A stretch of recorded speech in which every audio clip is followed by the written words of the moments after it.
Começa agora o Morse News na TV. Com as principais notícias da semana de inovação e tecnologia aplicadas aos negócios. Eu sou João Carvalho. E eu sou Gabriel Villa. E vamos agora à pauta do dia. O que vai ter hoje aí, João? Você usa o TikTok?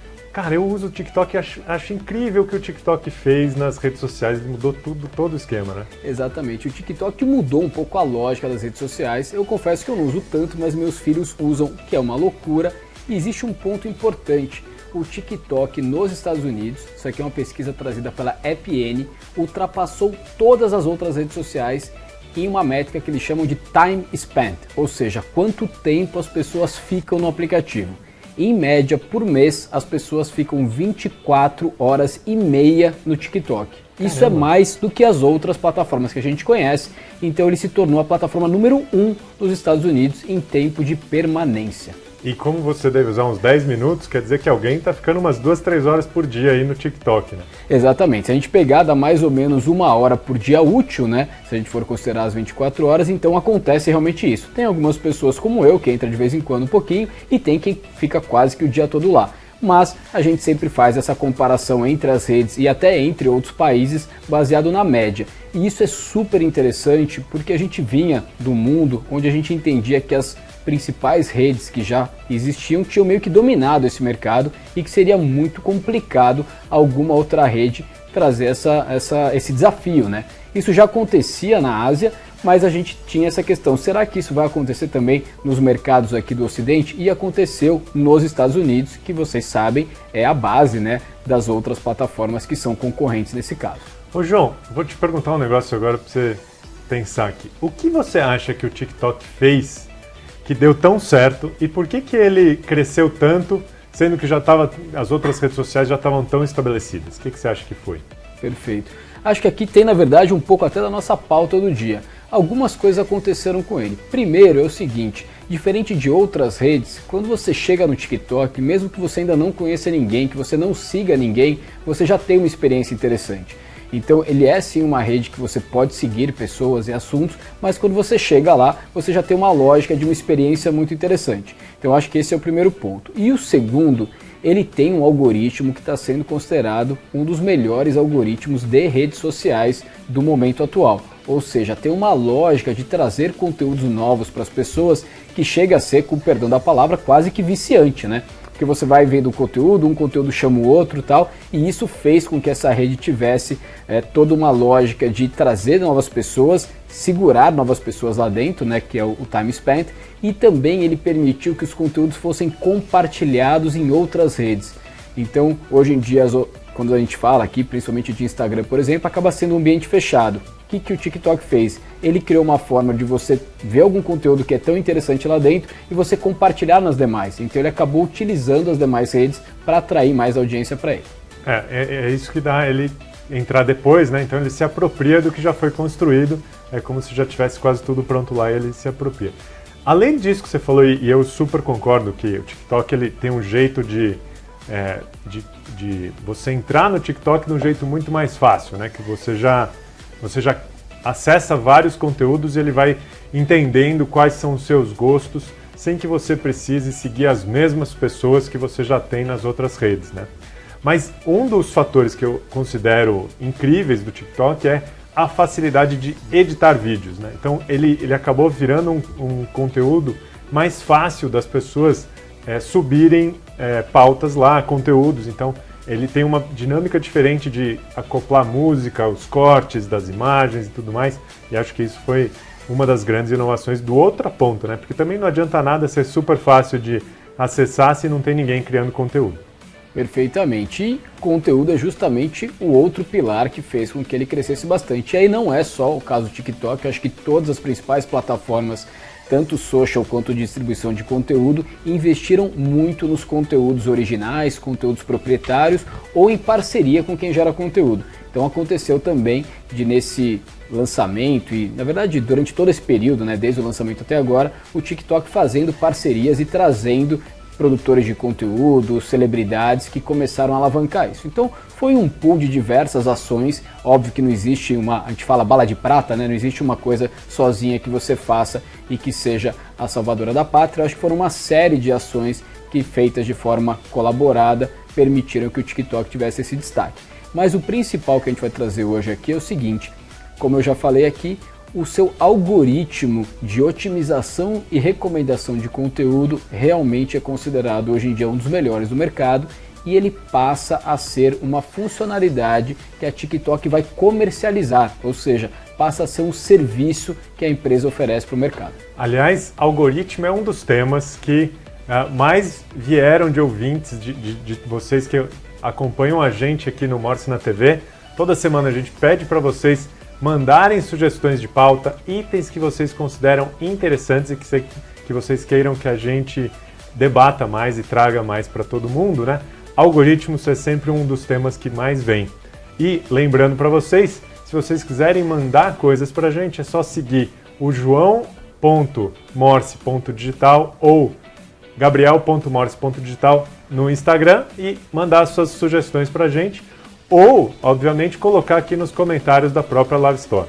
Exatamente, e tudo funciona em tempo real, então você que está nos acompanhando agora pode acessar lá, manda sua dúvida, sua sugestão, crítica, seja o que for, que o que der tempo a gente traz aqui em tempo real para vocês e o que não der tempo a gente utiliza depois para as próximas edições. Inclusive, como o Gabriel falou, o fato de a gente aprofundar hoje aqui em algoritmos tem também essa coincidência com a notícia do TikTok, mas era uma informação que vinha sendo pedida aqui por quem nos acompanha.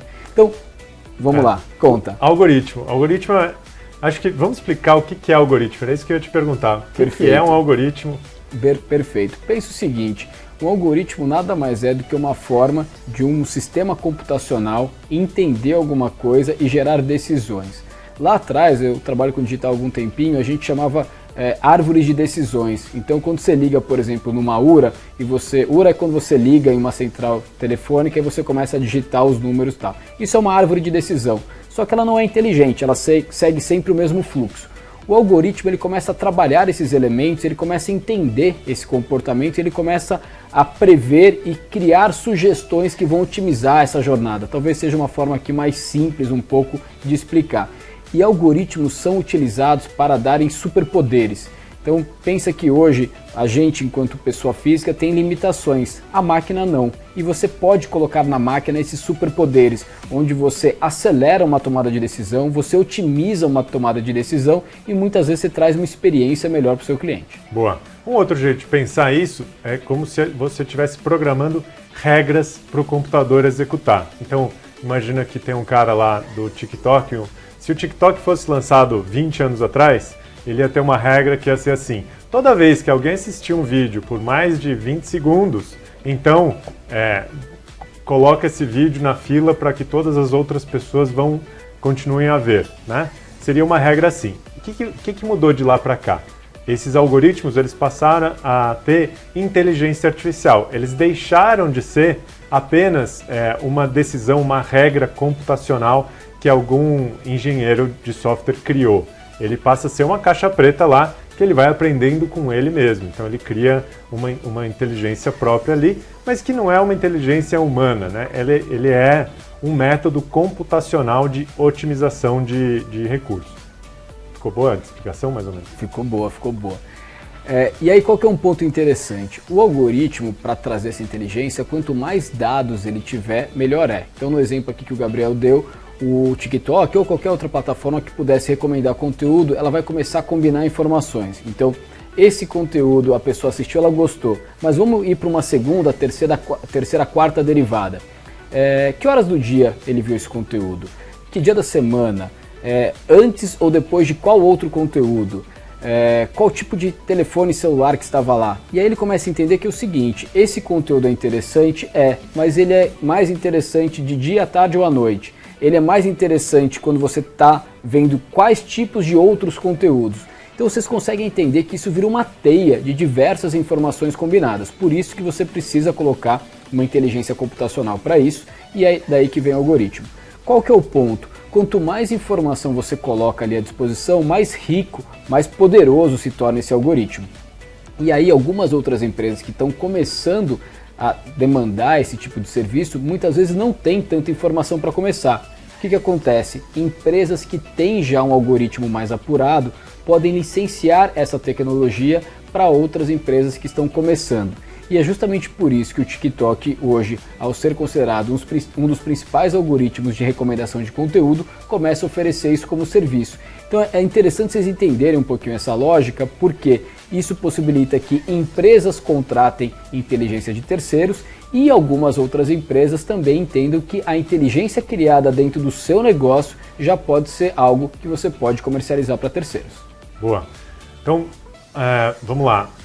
Todo esse algoritmo ele é muito complexo de ser desenvolvido, né? E ele tem um valor, pode ser o que diferencia uma rede social da outra, né? Então, ele pode ser um grande diferencial competitivo para qualquer uma das empresas. O TikTok ele agora está entendendo que esse diferencial competitivo que ele criou pode ser utilizado para qualquer outra coisa que precise diferenciar conteúdos, né? Então, é basicamente isso que você vai poder agora contratar. E uma dúvida que apareceu logo de cara quando a gente falou sobre esse projeto era quanto isso iria custar, né? Muita gente fica na cabeça que todas essas inteligências artificiais, esses algoritmos iam ser muito caros, ia ter que desembolsar vários milhões para você conseguir fazer esse algoritmo, tal e coisa. O que está mudando no mundo digital é que boa parte dessas funções entram como se fosse um serviço. Então você não está pagando milhões pelo uso, você paga conforme você estiver utilizando. Então você paga alguns centavos para cada vez que você utilizar essa inteligência que é emprestada do TikTok, né? Mais ou menos isso, João? Exatamente, é exatamente isso. E aí, pegando um pouquinho desse gancho e saindo um pouco de algoritmos e de inteligência artificial, acho que tem um outro ponto super importante nessa notícia. Lembrando que a nossa ideia aqui é trazer as notícias de tecnologia e inovação, mas que podem trazer algum impacto para o seu negócio. E aí, qual que é o ponto aqui? O TikTok entendeu que existia uma tecnologia proprietária, existia um ativo dele que poderia ser monetizado. Eu acho isso super interessante porque existem várias empresas que estão surgindo ou que já existem que às vezes encontram alguns desafios e dificuldades no seu core business, né? Core business que a gente fala é basicamente a sua proposta de valor original, mas que você tem outros ativos que você pode monetizar de outras formas. Então acho que isso é um conceito super interessante para todo mundo ter, porque isso pode ser como se fosse um plano B da sua empresa. Existe a nomenclatura aqui no mercado de startups que a gente fala de pivotar. Pivotar é quando você pega uma empresa que fazia A e ela passa a fazer B, entendendo que os ativos, o conhecimento, as pessoas, os clientes, enfim, seja o que você tiver de valor dentro do seu negócio, pode ser aproveitado por uma outra proposta de valor, mas você pode também, em paralelo, entender que você pode atender novos mercados. Várias empresas, por exemplo, que são B2C, que são Business to Consumer, ou seja, atendem pessoas físicas, por vezes criam soluções white label, né, que é como se fosse uma cópia dessa solução, para grandes corporações. Então acho que é uma lógica muito interessante para vocês terem, que pode facilitar o lançamento de alguma tecnologia, a sustentação dessa tecnologia até ela atingir altitude de cruzeiro, que a gente fala, né, até ela ter a receita original do negócio, e pode ser também, como eu comentei, o plano B para o seu negócio. Boa, muito bom. Então é isso, quer dizer, você pode ter o que há de melhor em tecnologia se apropriando dessas caixinhas de outras empresas. Nessa hora fica cada vez mais importante ficar atento aqui ao que o time do Morse traz, né? Porque precisa ter repertório, precisa saber o que está funcionando e o que é bom e o que não é, para você poder combinar essas pecinhas, né? Então você deixa de ser uma empresa que vai ter que contratar software, vai ter que contratar gente escrevendo código e tudo que vem junto com isso, que tem que ver se o código funciona, compila, roda em conjunto com os outros códigos que você tem, e passa a ser uma empresa que tenha pessoas que consigam arquitetar essa rede de relacionamento entre os diversos provedores de software que você vai ter. O que a gente chama de software como serviço, né? Ou na sigla em inglês, SaaS. Certo? Exatamente, o Software as a Service. E mais do que software, o que acontece no mercado é que tem muitas coisinhas as a service. Então sempre que você vê ali alguma coisa as a service, na tradução para o português é como serviço, ou seja, a empresa que tem aquele produto, aquele serviço, ela está disponibilizando para terceiro. E só antes a gente mudar para a próxima notícia, outro ponto interessante também aqui da questão relacionada à notícia do TikTok. Vocês devem saber o que é um feed. Um feed nada mais é, quando você está numa rede social, de você ir consumindo conteúdo ali na vertical ou na horizontal e você vai tendo uma substituição, novos conteúdos que vão entrando, inclusive o algoritmo trabalha para isso. O ponto é, o feed é uma tecnologia, na verdade mais que uma tecnologia, é uma experiência para o consumidor que está vindo para outros mercados além das redes sociais. Já tem feed em plataformas financeiras, em fintechs, onde você começa a entender a sua jornada enquanto usuário de serviços financeiros em forma de feed, empresas relacionadas à saúde que também começam a ter feeds dos serviços, né, que estão relacionados ao aplicativo, você tem e-commerces e marketplaces criando os feeds, então isso é super interessante, é um dos motivos pelo qual o TikTok começou a licenciar a tecnologia dele, mas é importante vocês entenderem também isso. No mercado que vocês atuam, como o feed estaria inserido? Você já tem tamanho relevante para ter o seu próprio feed? Ou se você não tem, quais outros feeds estão surgindo que seria importante você estar presente? Então fica aqui a dica de 2 assuntos super importantes para vocês pensarem no negócio de vocês. Algoritmos e feed de conteúdo. É o que hoje está pautando as principais empresas do planeta. Essa história de feed de conteúdo, João, que tipo de empresa, qual o tamanho mínimo de uma empresa, quantos clientes você acha que ela precisa ter para justificar ir atrás de um feed que alimente assim um app especial? Perfeito, eu acho que é uma mistura de tamanho com conteúdo que você também tem. Então, dependendo da empresa, vamos pegar aqui uma marca de bebidas, né, de refrigerantes ou de cervejas, você provavelmente vai precisar ter uma audiência potencial muito grande porque é um business de escala. Se você estiver falando de alguma solução B2B, que a gente chama, que é solução para outras empresas, eventualmente você pode ter uma base muito menor, mas que faça sentido. Então acho que tem que entender um pouco essa correlação e também se você tem conteúdo para trazer. O feed, ele é uma lógica de conteúdo para quando você tem muito conteúdo para passar. Então lá atrás, quando os portais passaram a ser feeds, é porque era tanto conteúdo que se você fosse navegar naquele formato antigo de arquitetura de informação seria um pouco complicado. Então a partir do momento que você tem um feed, as pessoas vão estar lá ávidas por fazer o scroll, né? Que é ou para cima ou para o lado. Então 2 pontos importantes, o que o Gabriel perguntou sobre o tamanho da sua base e também a frequência de geração de conteúdo, obviamente relevante, que você vai ter. Essa combinação que vai dizer se faz sentido você ter o seu próprio feed ou você pegar carona no feed de algum outro negócio. E mais uma vez, você vê que o conteúdo é que é importante, né? Se você não tem algo relevante para contar para o seu cliente, não adianta ter um feed. Por mais que você possa fazer um papel de juntar conteúdo de terceiros, ele vai ficar um feed que não vai ter a sua cara, a sua mensagem que você vai conseguir passar, né? No fundo, João, pelo que eu entendi, o feed é um método que desenvolveram com um algoritmo para selecionar o que era mais relevante para você quando o mar de notícias ficava muito grande, né?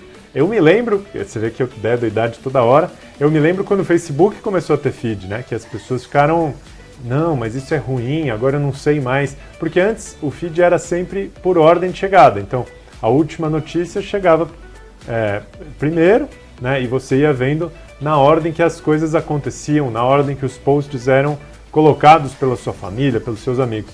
Depois isso começou a mudar e hoje você nem vê mais o que os seus amigos estão colocando porque não deu tempo de você participar daquilo dentro do seu feed, né? Exatamente. Chegou a mensagem aqui da Sabrina, eu não vou tentar ler o seu sobrenome porque realmente parece ser complicado, é muito mais consoante do que vogal, mas ela dizendo que ela trabalha numa empresa, numa fintech, né, numa empresa de tecnologia para o mercado financeiro e que ela quer saber como que uma fintech pode entrar no mundo do feed. Acho que é uma pergunta super interessante porque algumas das grandes já estão começando a fazer isso, porque eu acho que o principal que a gente está falando aqui é de você ter a presença digital, você ter um aplicativo e você ter frequência de uso. E a gente sabe que no mundo financeiro a gente está toda hora acessando para fazer um pagamento, para checar a conta. E hoje em dia, pensa que o seu extrato financeiro, seja de um grande banco ou de uma fintech, ele é um feed, né? Você está ali consumindo conteúdo e tem basicamente as entradas, as saídas, que já é num formato de um scroll. Qual que é a diferença? Você está ali basicamente olhando as suas próprias informações financeiras. Imagine ali começando a ter um feed de conteúdo. E aí pode ser um conteúdo de marca, pode ser um conteúdo para te ajudar um pouco melhor. Então imagina que de repente você entrou no vermelho.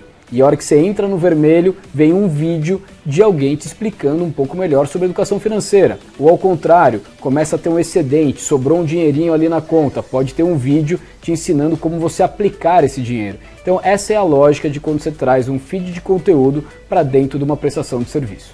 Então ele vai entender melhor o seu contexto, né? Em que momento que você está. E tem uma outra questão que é, e aí agora a gente entra numa frente um pouco mais estatística, que é os bons feeds, os bons algoritmos, eles conseguem clusterizar, eles conseguem compartimentalizar os clientes, quem está assistindo aquele feed, para te trazer conteúdos mais relevantes em função do que as outras pessoas estão vendo. Um exemplo claro disso é quando você entra ali no e-commerce, quando você vai comprar alguma coisa pela internet, clica num produto, embaixo está escrito ali, quem viu, viu também, ou quem comprou, comprou também. O que ele está fazendo com aquilo? Ele está assumindo que se você viu esse produto, outras pessoas que viram esse produto, viram esse outro. Então provavelmente isso aqui também vai te interessar. O feed de notícias é a mesma coisa. Se você, nesse contexto de estar sobrando um dinheirinho naquele feed do banco, viu algum conteúdo e viu ele até o final, deu um like ou qualquer coisa assim, isso serve de auxílio para que outras pessoas que estiverem na mesma situação vejam o mesmo conteúdo. Basicamente, é um outro jeito de mostrar como o feed e o algoritmo estão super relacionados. Perfeito. Agora avançando aqui na próxima notícia e também uma pauta super interessante. A Shopify, que é uma plataforma de e-commerce, fez a aquisição de uma empresa de realidade aumentada. E aqui tem duas coisas super interessantes nessa notícia. Primeiro, como plataformas digitais, de e-commerce, de marketplace, estão trazendo essas soluções de realidade aumentada que a gente já falou aqui em outras edições do programa para facilitar um pouquinho a compra. E tem um ponto mais curioso ainda. Aqui a empresa foi atrás das pessoas. A aquisição da Shopify foi no modelo que o mercado chama de acqui-hiring.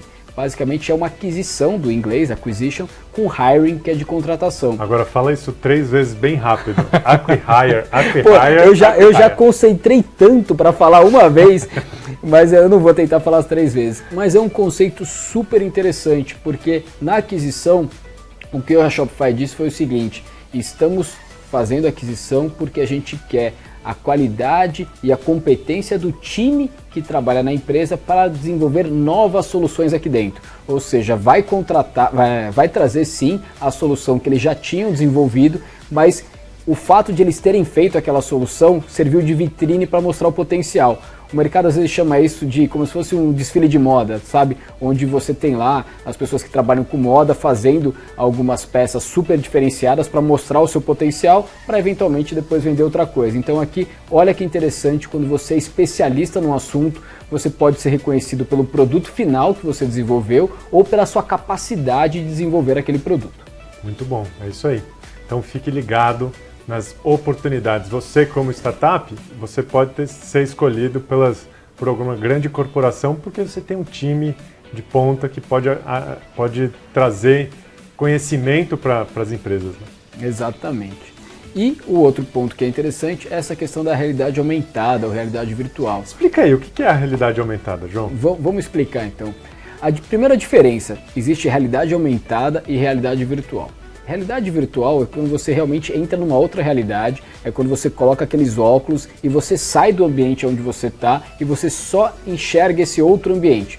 Você faz uma imersão. Então existem aqueles jogos, existem várias formas de você fazer isso, mas vai ter que te tirar da realidade onde você está inserido. Então você deixa de ver aqui, eu por exemplo deixaria de ver aqui o estúdio, o cenário, deixaria de ver o Gabriel para ver uma outra realidade.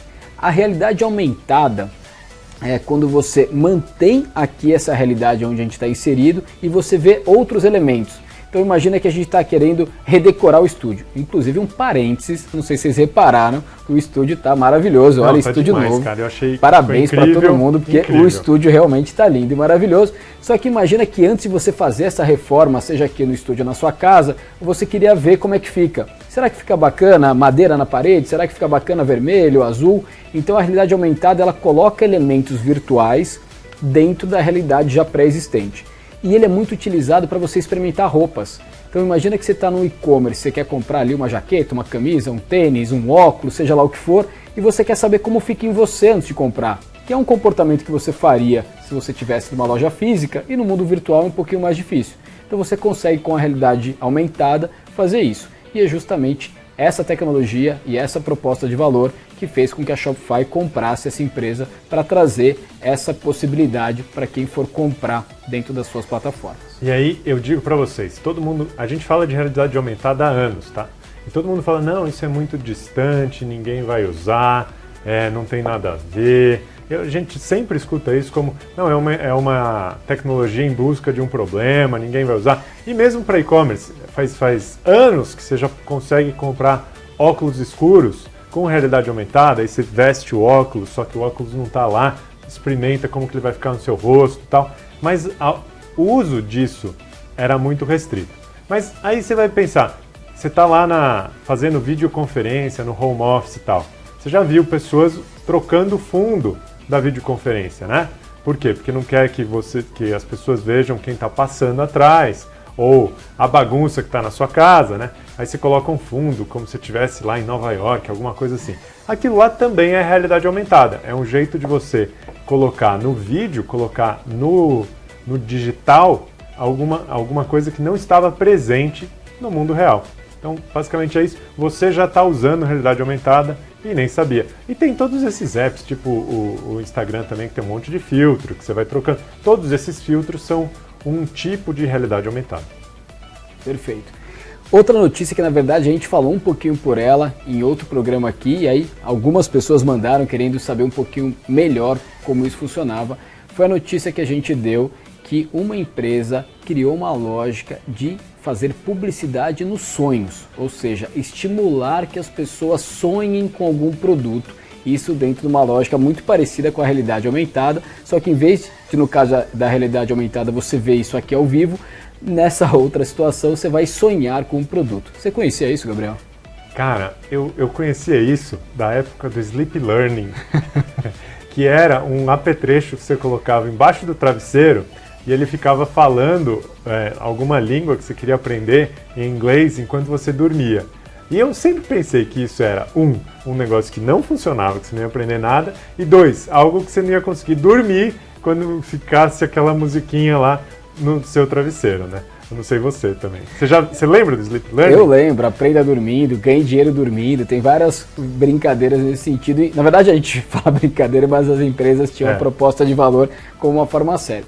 Mas esse aqui é um experimento e eu acho que ele é interessante porque é o seguinte, como que funciona? Foi um teste, tá? As pessoas foram expostas a alguns vídeos, era de uma marca de cerveja chamada Coors, C-O-O-R-S, e aí esse estímulo desses conteúdos fez com que parte das pessoas depois sonhassem com o produto. Primeiro ponto aqui, aí não dá para perder a piada, sonhar com cerveja é fácil, né? Então pega naquele verão, você tá ali, chegando ali perto da sexta-feira, então eu acho que é um produto que já está de certa forma inserido no sonho de algumas pessoas. Desafiador é você fazer um sonho com alguma coisa que é totalmente fora de contexto.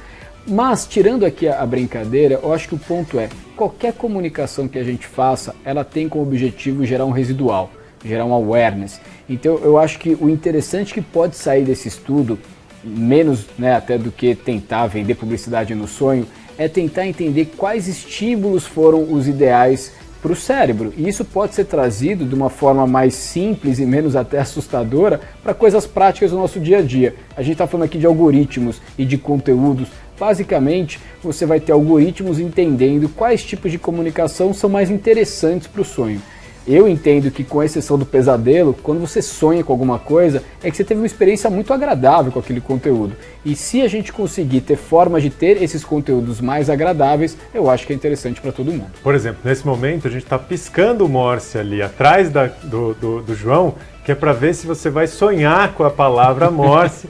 E quem sabe isso vai te trazer uma experiência boa, porque daí amanhã você vai ter todo esse lance aí, e você vai pensar, olha só, o M do Morse são 2 tracinhos, O O são 3 tracinhos, que é o código Morse, e você vai lembrar do Morse na TV, que você não pode perder na terça que vem também. Exatamente, isso é mensagem subliminar, então é uma Isso. forma de a gente colocar lá. Então estamos fazendo testes ao vivo, testes ao vivo aqui para vocês.